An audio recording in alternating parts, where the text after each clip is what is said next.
Hi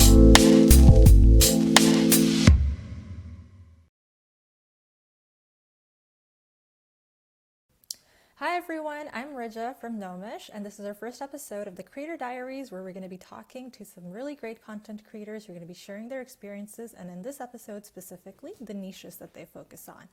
First up, we have the great Clara McDonald, who has been in the entertainment industry for quite a while and has focused on a variety of different areas, along with doing various different gigs, and in the past year or so has been focusing on UGC content. Hey Clara. Hi, glad to be here. Thank you. Next up, we have Anna, and Anna has been a social media marketing viz. She has worked across different areas in Europe, and she has not only been working at a TikTok advertising agency recently, but she has also been working at TikTok, and she's a self-professed TikTok fan. She also does UGC content on the side. Hi, Anna. Hi, Lisa. I'm so happy to be here. Thank you all for being here. Thank you so much for making time. I wanted to start off discussing, as I said, the niches that you guys have, right? And we can delve a little bit more in terms of the different communities that you guys have grown within and empowered as well with your content. But one of the questions I've kind of always had is whenever I look at content creators is how do you figure out where to start? Is it taking more of like a very analytical approach of like, oh, I've done all of my research and everything and yada yada, different reasons, possibly you belonging or going, belonging to a certain community yourself or going through certain experiences, or trial and error, or just like, just kind of randomly just going for something, or possibly a combination of that. So how did you guys figure that out for yourself? Personally, I remember like I've been wanting to start a TikTok account for so long, but I never really felt an expert at anything. I like so many different things, and I never really knew what I want. Like I don't feel like I have that thing that I can speak about for hours. Like people say, find your niche. Your niche should be that thing that you can speak about for hours, but I don't really have that thing. So I just started posting whatever I enjoyed. I used to do a lot of traveling, so I would just post a lot of like travel blogs, and that's what kind of worked most on my account. So I just built on what worked. And now I'm not traveling as much anymore, and I'm just sharing my life in London and maybe some side gigs that I have. So it's just yeah, I don't really have a niche. I guess my life is my niche. So that's how I go about it, if that makes sense. Yeah, like Anna was saying, her life being her niche, I think that's a good way to go about it. Sometimes you can overthink it and you can do what you were saying, trial and error, try different things out, see what's getting you the hits, see what's engaging for you. Um, I think be your authentic self, but up that a little bit, maybe slightly exaggerate it if you're comfortable, and your personality can be your niche, or how you look, how you dress, how you style yourself. I think going back to that, we were having a discussion earlier before this recording, and I was talking about how much I love Clara's outfits, and it's just kind of like, that pop of color. And you were discussing how your clothing, specifically the hat, has just been such a distinguishing factor. Clara, do you kind of like relate to some of Janique's comments there, particularly in terms of kind of like giving that confidence as well too, in terms of the styling? Yeah, I mean, how I dress, it's not for everybody. I do get ready with me videos now and again, and I might style, like one of my videos has like, this dress was 50 cent, and then I style around this 50-cent dress. So how I dress, it's not for everybody. Sometimes it's a little bit over the top. I can get a bit of trolling, you know what I mean? So not everybody's going to love how I dress, but then I have gotten comments, people saying, you give me confidence to be myself and dress how I want to dress. I can be braver with how I dress, braver with color and patterns. When you guys go for that, though, do you tend to focus more on style or comfort? Because I know personally, I love heels, but after moving to London, which is very much a walking city, like I have unfortunately had to give up on them. And before, I feel like I could even wear 4.5 to close to 5-inch heels for some party, and now it's like, okay, 2 inches is my limit. That's it, and even for a very short period of time. So how do you guys kind of like balance that out? I love heels, but I mostly live in biker boots and like Doc Marten style boots. And when I wear heels, I always put flats in my bag as well. But I think that's age. I think that's because I'm in my early 40s now, so I know it's just age. I don't remember the last time I wore a pair of heels, honestly. I'm a sneakers girl. I mean, I love to see heels, but I just hate the pain, so I stay away from them. I think clearly, as I have been recently told, fashion's fade, style is eternal, right? And a lot of fashion, to be fair, is very cyclical as well too. So it's more about what your specific style is, and focusing on that. Then, Anna, as you said, a lot of your stuff kind of originates from the travels that you have done, right? And then kind of more so sharing your life experiences there in a manner. Is that like purely like, hey, I'm just kind of like putting myself out there, or did you like also try to like experiment a little bit in terms of like, okay, this is like what the audience is possibly engaging with a little bit more?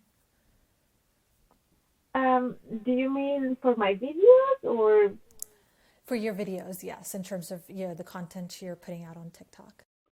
Yeah, so I started my account initially, talking about how I didn't quite enjoy my 9 to 5 life and how I wanted to travel. So I kind of built that audience of the same people that, were dreaming to become maybe digital nomads or like going to like taking a gap year. And then when I finally did it myself, I had this audience dreaming to do the same, and that's when it really my TikTok really took off. My travel videos were doing quite well, so I just built on that.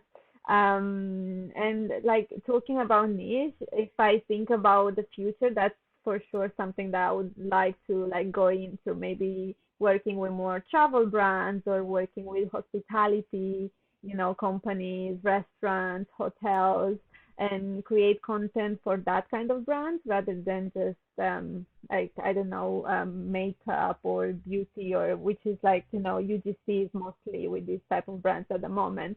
So yes, I would definitely love to start working with more travel brands and like stick to the travel niche because that's what I kind of relate most to. So yeah. So talking about niches and in terms of relatability as well too, I guess coming on to experiences, Clara, you're a cancer survivor. How is that experience kind of going through both as an entertainer as well as a content creator? Yeah, so before my whole experience, I mostly use social media just to promote myself as a musician and as an actor, that sort of way. And I dabbled in TikTok. So I was diagnosed with cancer December 2019, and this is chemo hair. My hair was much straighter before this. 3 years ago, I was going through chemo, completely bald. And a couple of months before cancer, I was dabbling in TikTok. This is before the lockdowns. There weren't a lot of people on it, and I was really bad at TikTok. I was vlogging on it because I was totally convinced that short form vlogging would take off on TikTok, and it has now, and that's one of my main forms of content is vlogging. But back then, nothing was really happening with my videos. I was diagnosed with cancer, and I said to one of my best friends, should I tell people about this on social media? Because I'm self-employed and I need the work and I want to work through chemo. And I had 10 months of treatment and 2 different operations. I didn't know I was going to have all of that ahead of me, but I was like, will I tell people about this publicly? And my friends and my family were like, yes, because they believe, a lot of people in my life believe in positivity and manifestations, and positive thought en masse would help me heal. So they were like, yes, publicly tell people about this. So I did long form YouTube videos, and then I started kind of short form vlogs. And I had a video that went almost viral. I mean, viral on TikTok is really when you go into millions. But this was maybe 400,000 views on a video where I was getting my chemo put into my arm. And a lot of people drink a lot of water during chemo, and then you have to go to the toilet a lot. So I was in the toilet in the hospital, and I danced around my chemo bag, and I was high on my steroids in the hospital. I didn't expect it to get so many views. It got about 400,000 views, and I was like, oh my God, what have I done? But everybody in my life was kind of saying to me, now do more of this. And the comments, most of the comments were from other people that were going through chemo that related to it. So it was the relatability factor. Is that a community that you still stay in touch with or tap into? I do, but do you know what is really weird? I'm so positive about mental health awareness and about cancer awareness, and I still do videos like that, but they don't do that well. When I'm sitting down in front of a camera and I'm talking about the facts and statistics and trying to help people, they don't necessarily do that well compared to something that I just film in the moment if something silly or funny happens. So sometimes sometimes you can plan for a video, even a vlog, you can plan for it to go viral or do really well, and it's all about those first couple of seconds. You can plan, but you don't really know what's going to do well. And I had this video where I think I told some of you about this before, where I was messing with a filter, and I got 4 million views on this video where I was just like trying out a filter, reacting to it in real time, saying, oh, I really don't like this, and this doesn't really look like me. And that kind of went viral. It's like, no, I want cancer awareness videos to go viral, or even like a song I wrote, so it's disheartening in a way, but that's it. There's no science to it. There isn't. Yeah. Well, talking about going viral for kind of possibly something random or you didn't necessarily plan, Anna, you had an interesting journey there, right? Yeah, I my first TikTok account was I don't know how this came about. I made a few jokes about like Turkish series, so I made a couple of videos on Turkish series, and they blew up. I don't know why, I don't know how. And on that account, like if I posted anything else that wasn't related to Turkish series, I would get like 100 views, 300 views maximum. But as soon as I would post something related to Turkish series or even just Turkey, then there you go, 1 million views or 500,000 views. And that's why I started another account, because I didn't want to be the Turkish series girl. I wanted to make like I wanted to work with brands as well, so that wasn't gonna really happen with that account.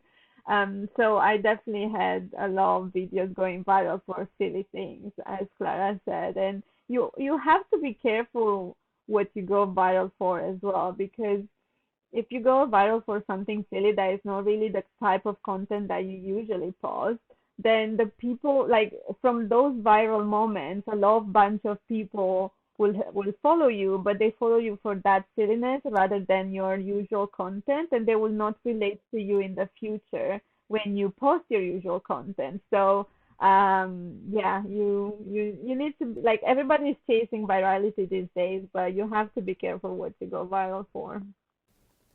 So then, do you guys let those be basically like a fluke and then go back to focusing on, I don't know, like if you, as you're creating this, and actually I'd love to know the answer as a separate question, in terms of like your plan, your strategy for the content creation, or you're like, oh, maybe I should learn from this and try to like maybe lean a little bit more into that?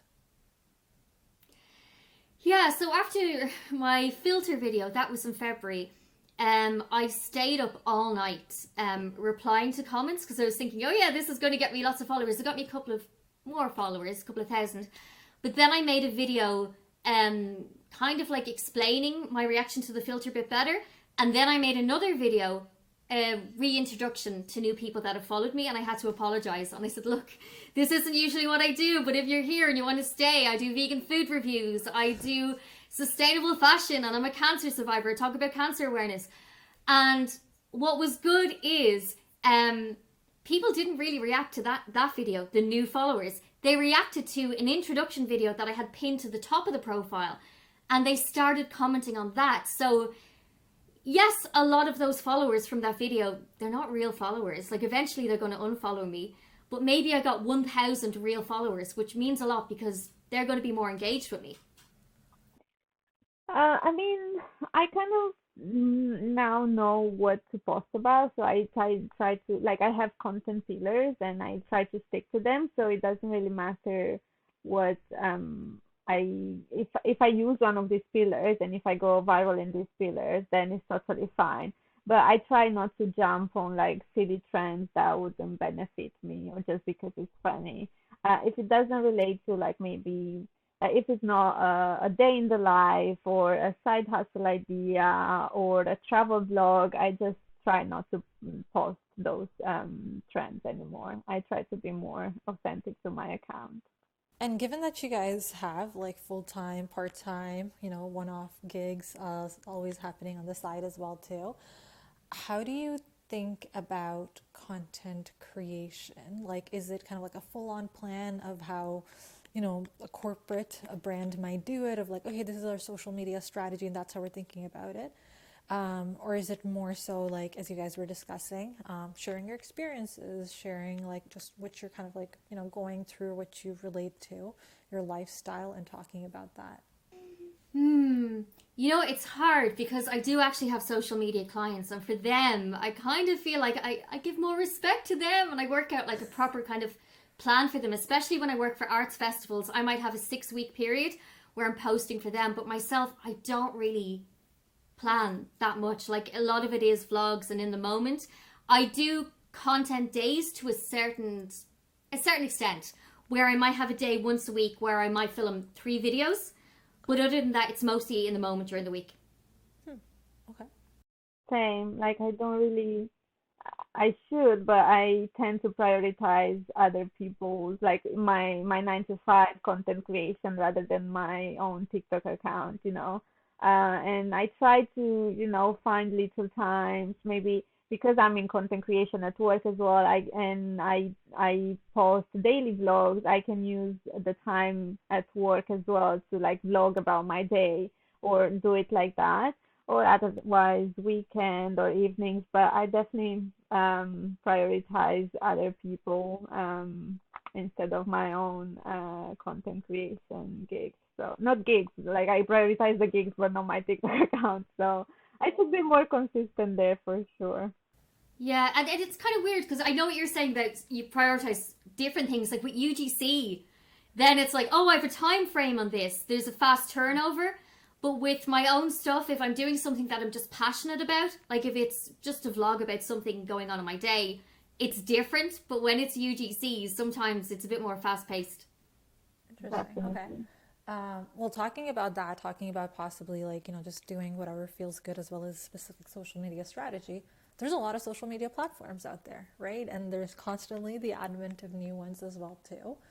Um, and Clara, as you've mentioned, you have a wide variety of experiences, and I think in a past conversation you were mentioning that when you first started doing this, it was also kind of like some of the MySpace stuff was there, but you've definitely seen like when YouTube was the hot big Yeah. thing.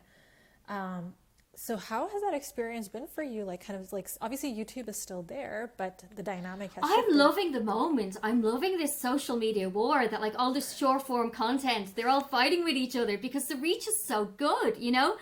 And sometimes I'll repurpose the same video, like say if it's a vlog, across all of them, like across Facebook Reels, Instagram Reels, um, YouTube Shorts, TikTok.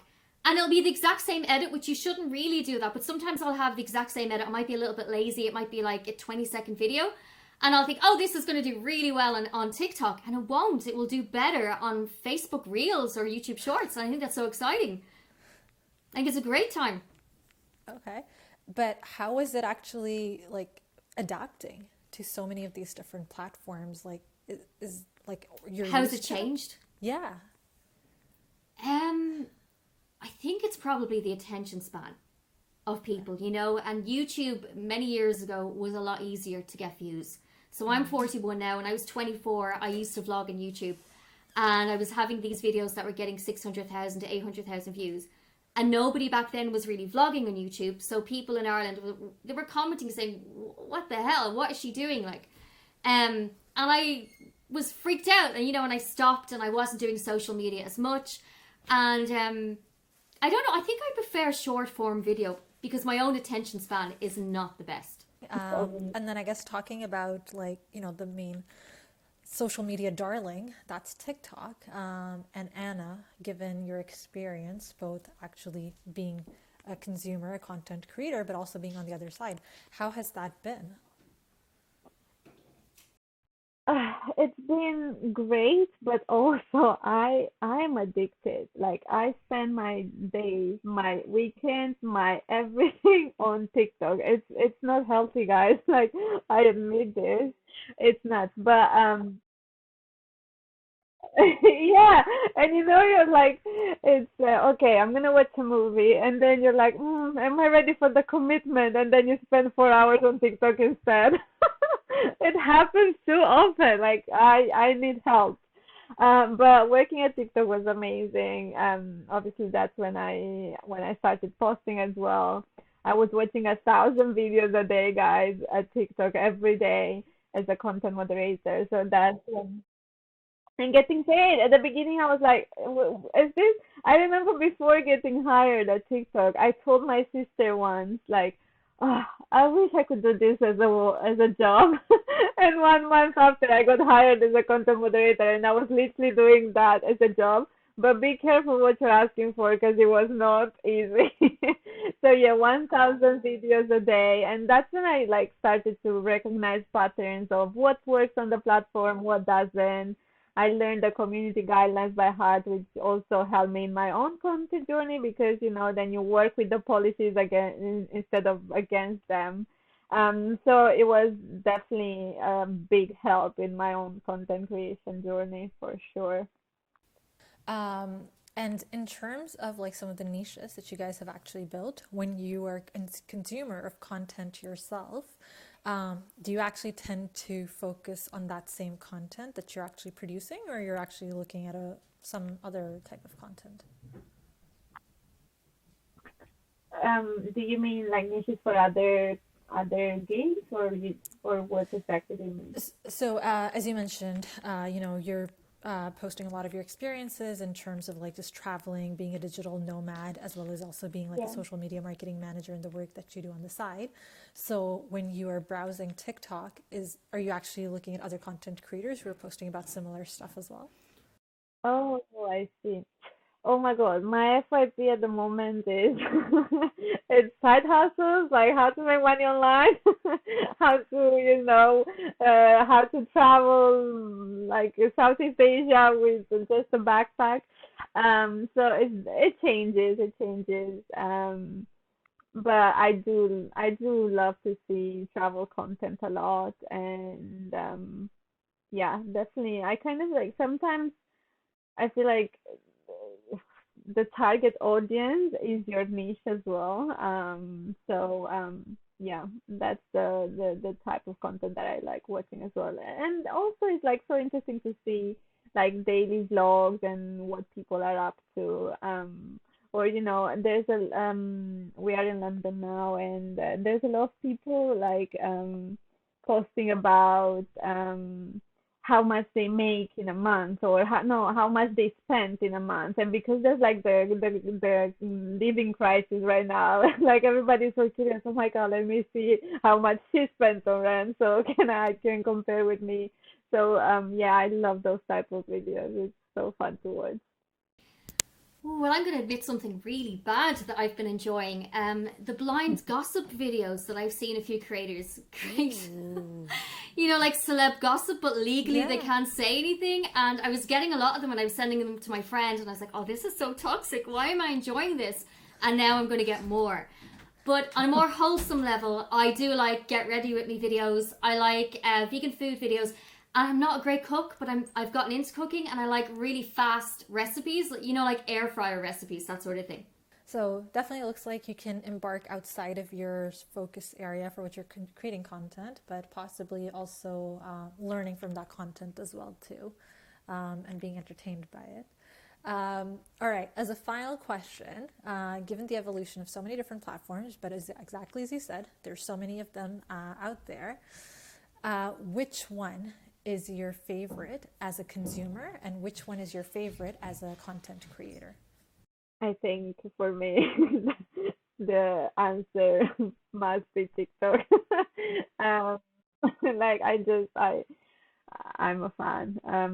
Especially for as a creator, I find it so easy to create on TikTok rather because it's just like short form, but it can be longer form as well. But it's so much easier to create a 1 minute video rather than a 10 minute video for YouTube. I love YouTube and I love the idea of having a YouTube channel. It's just I wouldn't know what to talk about, honestly. Like 1 minute sometimes is even like a long time. So I would definitely love to have a YouTube channel, but I will stick to TikTok for now.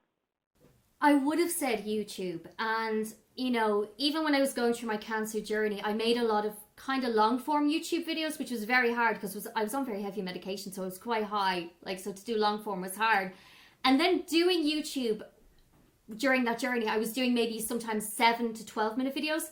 And I was thinking, this is too long for somebody if they can't concentrate. So I don't know. I prefer TikTok on so many levels. Okay, all right. And you don't know TikTok. what you're going to get in your For You page. But yeah, it sounds like TikTok is a clear favorite here, which totally makes sense given their amazing algorithm and where UGC has kind of originated from more than anything else, and given a lot of both of your focuses there. Well, I just want to thank you guys. I know we've taken up a lot of your time, so thank you guys so much. Is there possibly one last piece of advice that you'd want to share with people who are just starting out and trying to figure out what their niche should be? Just post, start creating. So many people spend so much time thinking, I'm going to do this, I'm going to do that. Just do it and learn from it. Okay. Yes, definitely. And don't buy fake followers. I still see so many people buying fake followers to start with. You can always tell it's so bad. And a lot of my like people, a lot of my friends, for example, they wanted to start a jewelry business, or they started a jewelry business, and they were like, "Shall I buy a few fake followers on Instagram?" And they did it as well. And like, no, don't. Like, you can tell those are obviously fake people. It's not gonna benefit your business. It's gonna ruin your engagement. So yeah, just try to build organically. Thank you guys so much, Clara, Anna, for giving us so much of your time. Hopefully, our viewers will actually find this helpful. You can find us again next month on Creator Diaries with a new episode, and join us on nomysh.com to have your content get monetized. Thank you guys so much. Thank you so much. you.